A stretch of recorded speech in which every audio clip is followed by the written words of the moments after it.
this is Marie and I'm back with another video, and this video is going to be Leopard Gecko Care Guide Review. So let's get started. So in this video, I will be showing you and talking to you a little bit about leopard geckos and also giving you guys a full review of the care guide from Petmart. So let's go ahead and get into it. Now, as you guys can see, it's how this video is going to be all about leopard geckos and also a review of the care guide from Petmart. So here we go.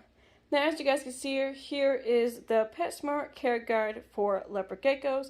If you guys are interested of picking one up for yourself, these are located at Petmart down the aisle on the end cap, where you would pick up your aquarium kits or even the decorations on the same side. They'll usually be on a little side end cap where you would see multiple different type of animal guides. So that's where you would locate one for yourself if you would like to pick up one. So here's what it looks like. Pretty simple. The top of it says getting to know your leopard gecko. The middle is a cute little leopard gecko that kind of looks just like Hatchie. And then the bottom says Petmart Care Guides. So here's an overview of what it looks like. Now we're going to go ahead and go inside of it. Alright, so here is what the inside would look like when you open it up.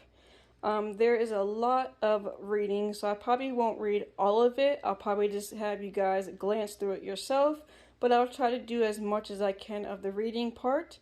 So right here on the left side it says leopard geckos, and it's just talking about their ears and eyelids and stuff like that. So that's what it looks like. So let's talk about the experience level, and it says beginner. I believe that is pretty much true. Most leopard geckos and other certain type of animals are really good beginner pets. I think a leopard gecko, for my situation, for the first time ever owning one, I think it's a very good beginner pet for me, if I didn't have like hermit crabs and other animals. So I think that's a really good plus on that one. The next one is lifespan. It says on average they live for 15 to 20 years.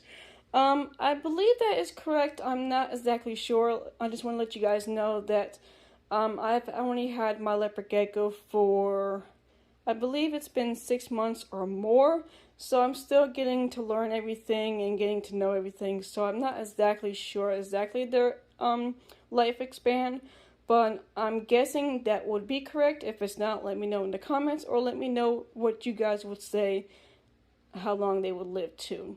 Now, I believe as long as your leopard gecko is very happy and healthy and it doesn't have any illnesses or any problems, I believe your leopard gecko could probably live up to 20 years or longer. It depends. So, and then it's just showing and saying the next thing on the bottom. It's just saying they're from the Middle East, require warm, dry environment with a moist hiding spot where they can shed their skin. And that's pretty true. They do need a warm environment, and they also need to have a place where they can shed their skin when they need to. Now in the middle it just shows like a little aquarium and giving you guys kind of an idea how you would set it up.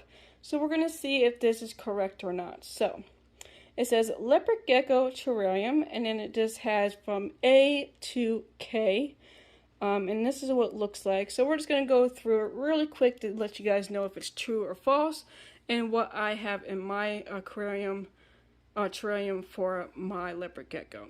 So it says A is a terrarium, so that is true.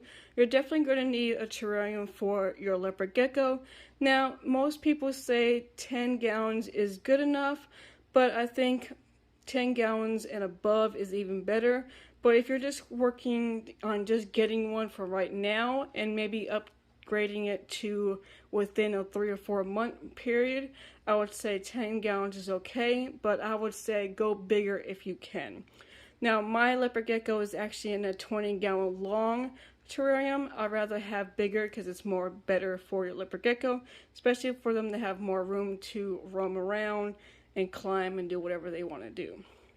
Now the next one is B, and that says a screen lid. You're definitely going to need a screen lid because you don't want your leopard gecko to try to find a way to climb out and get out. Now my leopard gecko is really getting to start getting more, what's the word? brave to the point where if I put my hand in there, Hatchie will actually climb on my hand completely and walk on my arm.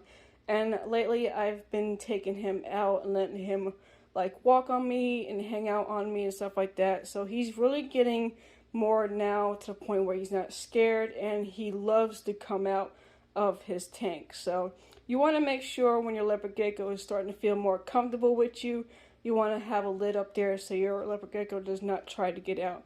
Because it seems like he'll climb on his cave and he'll look up trying to figure out where's my hand and how he can get out of his tank. So make sure you have a lid on your terrarium because you're definitely going to need it. The next one is saying a UV light and bulb. You definitely need a light. You're not going to need it very often, but it's good to have a light. So if you want to turn it on to see your leopard gecko at one point, or if you're trying to clean the tank and pick it up and stuff like that, you want to actually see a little bit more better, I would say definitely have a light. Now if you get the terrarium kits that usually have the bulb and the light fixture thing with it, it's really good to have that. So yes, I would say on that. The next thing is saying a heat lamp and bulb. My terrarium, like I said, did come with the heat light and the regular light, so I definitely like that. If I need it, I can have it, and it's good to have just in case. You never know. Now, like I said, I don't use my light very often. Every once in a while I do. And the heat lamp, I usually turn on for a good 10 to 15 minutes sometimes, and then I would turn it off. He actually really enjoys the heat coming from the top. He'll hang on the cave and have his eyes closed and just hang it out and just enjoying the little heat coming from the top. But I don't keep it on very long, no more than probably like 15 minutes. So that's good and handy if you need one. The next thing is a thermometer. Yes, you definitely need a thermometer. In this tank, it looks like they only got one thermometer. Mine came with actually two of them, and it's the real big round ones, and I like those because you can actually read them really good. I put one on the left side, more the cooler side, and then I put one on the right side, more of the hot side, so I can keep track of the temperature and make sure it's okay. So it's always good to have two of them, especially on each side, to make sure your temperatures are correct. So I would say at least have two of those. The next thing is saying a heat lamp. We already talked about that. I guess they do have a heat lamp, so I'm guessing this is the heat lamp and this is the light lamp. The next thing is calcium sand. I'm guessing this is what that is. Calcium sand is really not good. I would suggest not getting calcium sand. I would go with more like the carpet rug thing or the other stuff that you can use in there. I think it's the bark stuff or something like that. I can't remember what other people use. Or you can even use just a plain paper towel and lay it down.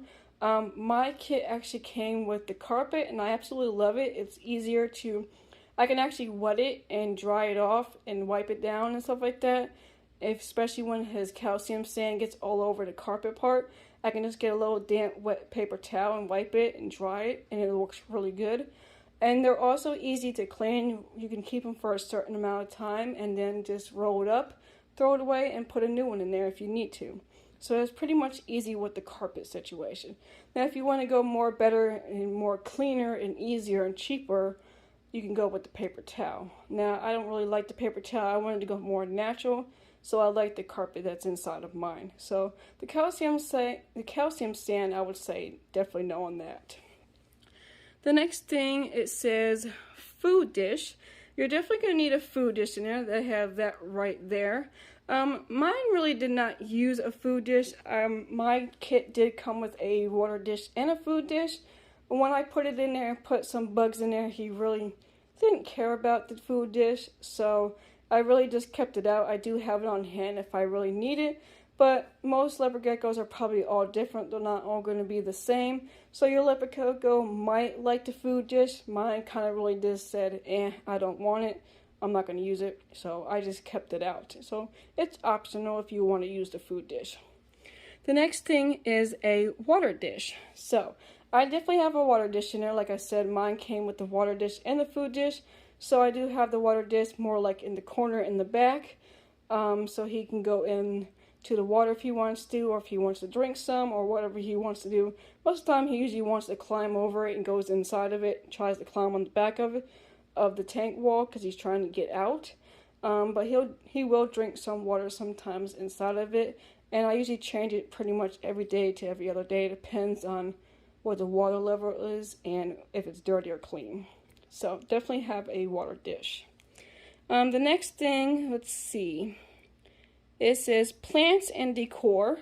I only have actually one plant inside of my tank, and that's above where the cave is that came with the tank. It's a corner cave, and I just put it on the top, so if he wants to climb up there and hide behind there, he has a little privacy, and he won't be so skittish and scared if he wanted to go up there and hang out and cool down or whatever he wanted to do. So I do have one plant. If I ever upgrade his tank down the road, well, I definitely want to. I do want to put more plants in there for him. But right now I only have pretty much one plant. Now with the decor, I do have a total of 3 items in there. I have his cave, that's the warmer side. Then I have the round cave that he actually goes in there and uses the bathroom in. So basically that's his toilet area or bathroom area. He doesn't go in there just to hang out and cool down. He actually goes in there to use the bathroom in there. So I have that one. And then on the other side, he has his little climbing perch tree thing that he climbs all the way up to the tank, up to the top to just hang out. So he does have that. So he pretty much has 3 items, and then he can hide underneath it if he wants to. So he pretty much has 3 items in there. So it's good to always have multiple things in there so they have different areas to hide in, climb on, and stuff like that. So definitely that's a good plus on that. So overall, I believe this is a really good review of this. The only thing I would say, probably the only thing not to have would be the calcium sand. Pretty much go with something more natural or more better, but stay away from the calcium sand. Alright, moving on to the terrarium and the temperatures. It says day temperatures, cool side is between 75 and 85. I believe that is correct. Mine usually stays between the middle of that.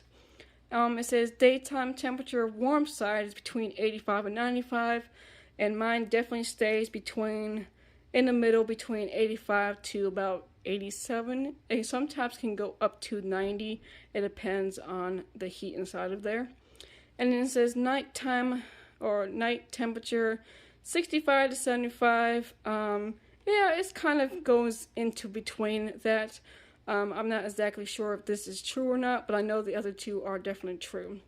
And then it says humidity is between 10 to 30%. It says with moist required. Most people do put that Spanish moss inside of there to get it more moist, especially when they do their shedding. I have a fold up paper towel that I wet and damp and put inside of his cave, and he completely lays on top of it and just hangs out on it. It's pretty cool how he does that, but he loves that. He enjoys that a lot better. I don't know about the moss. I tried it one time in his cave and he really didn't stay in there much. Like I said, he uses that as a bathroom. But another situation is you can go with the paper towel that's wet and just damp it and put it inside of it, and that will help also. Now moving on to this side, I'm not going to go all the way into detail of all of this because I don't want this video to be too crazy long. But we're just going to talk about how to set up your leopard gecko aquarium. It says multiple leopard geckos can be housed in a 10-gallon. For experience, I would probably say definitely not. I would not put multiple leopard geckos in a 10-gallon. That is pretty much too small, and I don't know if you can house 2 leopard geckos together. I know they do that in the pet stores because they're really small babies, but I don't know, like bringing one home and actually like keeping them multiple inside of a tank. I guess it's okay. I really don't know what the real rule is that. So if you guys do know, let me know in the comments and let me know if it's true or not, if you can. Like I said, I know pet stores actually have multiple geckos inside of a tank together, but I don't know.